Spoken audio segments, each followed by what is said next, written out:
Telugu Bigg Boss season 8 grand గా start అయింది. ఒక్కొక్క కంటెస్టెంట్ వస్తుంటే రే ఎవడ్రా మీరంతా అనుకుంటుంటే వావ్ అనిపించేలా రెడ్ డ్రెస్ లో వచ్చి ఒక్కసారిగా అందరినీ మెస్మరైజ్ చేసింది ఓ మెరుపుతీగ.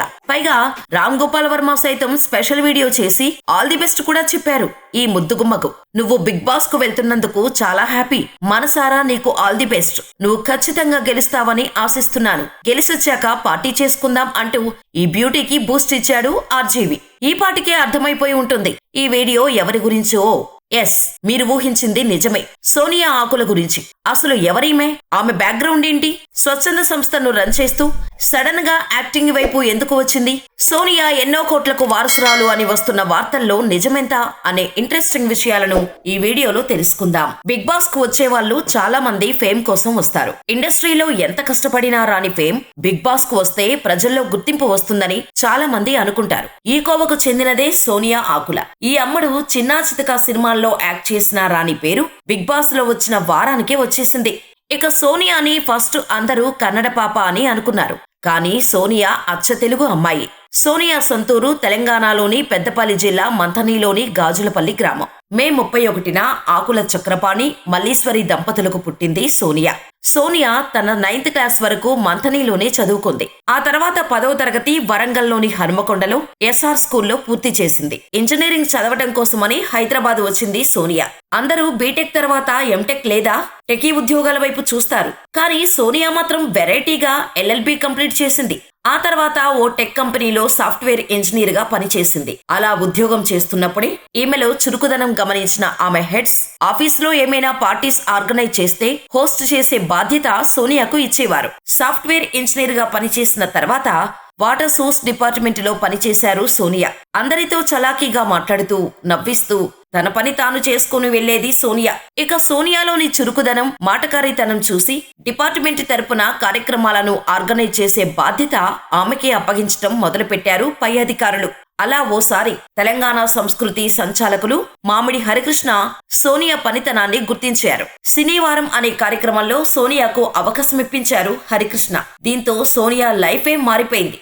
ఆమె స్క్రీన్ ప్రెజెంటేషన్ చూసిన సినీ పెద్దలు మూవీస్ లో ట్రై చేయి, నీ స్క్రీన్ ప్రెజెన్స్ బాగుంది అని ఎంకరేజ్ చేశారు. ఈ టైంలోనే అంటే 2019లో వచ్చిన జార్జి రెడ్డి మూవీలో హీరోకి చెల్లి క్యారెక్టర్ లో యాక్ట్ చేసి మంచి మార్కులు కొట్టేసింది. ఈ మూవీలో వచ్చిన ఫేమ్ తోనే ఆర్జీవి సినిమాలో ఛాన్స్ కొట్టేసింది అమ్మడు. ఆర్జీవి డైరెక్ట్ చేసిన కరోనా వైరస్, ఆశా ఎన్కౌంటర్ అనే మూవీస్ లో మేల్ లీడ్స్ లోనే యాక్ట్ చేసింది. ఆర్జీవి సినిమాలో ఛాన్స్ వచ్చినప్పుడు బోల్డ్ క్యారెక్టర్ లో యాక్ట్ చేయమంటారేమోనని భయపడిందట సోనియా. కానీ అదృష్టం కొద్దీ ఎక్స్పోజింగ్ చేసే క్యారెక్టర్స్ లో చేయమని చెప్పలేదు అని ఓ ఇంటర్వ్యూలో చెప్పుకొచ్చింది. కానీ తనకు వచ్చిన ఫేమ్ ఆర్జీవి వల్ల కాదు, తన కష్టం వల్లే అని కూడా చెప్పింది. ఆర్జీవితో సినిమాలు చేయకముందే జార్జి రెడ్డి సినిమాలోనూ బాలకృష్ణ గారు, విద్యాబాలన్తో యాక్ట్ చేశాను. ఆర్జీవి వల్ల ఫేమ్ వచ్చిందంటే నేను ఒప్పుకోను అంటూ గట్టిగానే చెప్పింది సోనియా.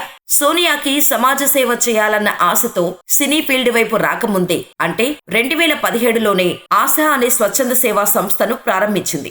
ఆశా అంటే action aid for societal advancement. ఈ సంస్థ ద్వారా అనాథ పిల్లలకు ఆర్థికంగా సాయం చేయటం దగ్గర నుంచి లాక్డౌన్ టైంలో పేదవారికి నిత్యావసర వస్తువులు పంపిణీ చేసే మంచి మనసును చాటుకుంది. దిశ అత్యాచార నిందితుడి భార్య రేణుకకు నెలకు 15,000 సాయం అందిస్తోంది. ప్రాజెక్టు ప్రేరణ పేరుతో యువతకు పలు అంశాలపై అవేర్నెస్ ప్రోగ్రామ్స్ చేస్తుంది. అంతేకాదు దాదాపు 50 మంది అమ్మాయిలకు మంచి చదువు చెప్పించాలనే లక్ష్యంతో దాతలతో మాట్లాడి వారి చదువుకయ్యే ఖర్చులను సేకరించడం లాంటి అనేక కార్యక్రమాలు దగ్గరుండి చూసుకుంటోంది సోనియా.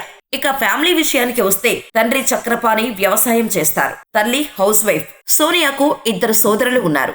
మా ముగ్గురిని పోషించడానికి నా తల్లిదండ్రులు చాలా కష్టపడ్డారు.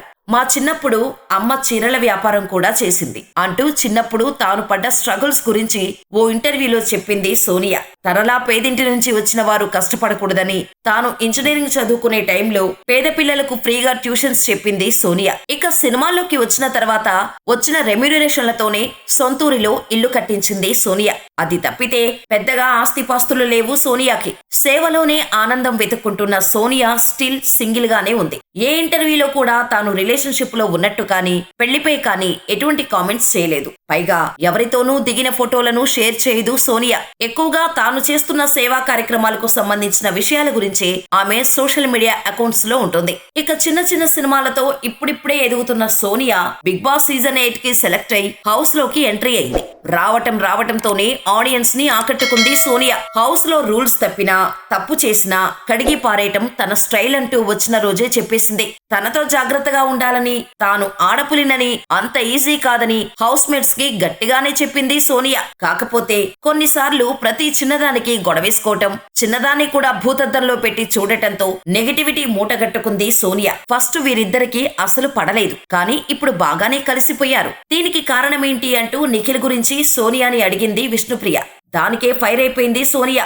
నీ అడల్టరీ కామెడీ అంటూ విష్ణుని తిట్టింది. ఇక నామినేషన్స్ టైంలో విష్ణుప్రియ డ్రెస్సింగ్ గురించి మాట్లాడి మరీ బ్యాడ్ అయిపోయింది సోనియా. అసలు సీజన్ స్టార్టింగ్ లో నిఖిల్ వర్సెస్ సోనియాగా ఉన్న సిచ్యువేషన్ ఇప్పుడు టోటల్ గా మారిపోయింది. వాళ్ళిద్దరూ నాన్న, బుజ్జి, కన్నా అని పిలుచుకునే రేంజ్ కు వెళ్లిపోయింది. ఇద్దరూ హౌస్ లో కలిసి తిరగటం చూస్తే లోపల ఉన్న కంటెస్టెంట్లకే కాదు, బిగ్ బాస్ చూసే ప్రతి ఒక్కరికి బోలెడని డౌట్లు వస్తున్నాయి. 1 వీక్ లో ఇంత చేంజ్ ఏంటి అని అందరూ అనుకునే మాటను విష్ణుప్రియ అడిగింది. దానికే నానా రచ్చ చేసేసింది సోనియా. అటు నిఖిల్ తో క్లోజ్ గా ఉంటూనే మరోపక్క పృథ్వీతోనూ క్లోజ్ గా ఉండటంతో బయట ఉన్న సోనియాకి, బిగ్ బాస్ లో ఉన్న సోనియాకి చాలా డిఫరెన్స్ వచ్చేసిందే అంటున్నారు ఆడియన్స్. దీంతో లాస్ట్ టైం ఉన్న రతికతో పోలుస్తూ రతికకు డూప్ అంటున్నారు. దీన్ని కొంచెం సరిచేసుకొని గేమ్ పై దృష్టి పెడితే టాప్ 5 లో ఉండొచ్చు అంటున్నారు. మరి సోనియా గురించి మీరేమనుకుంటున్నారో మాకు కామెంట్ చేయండి.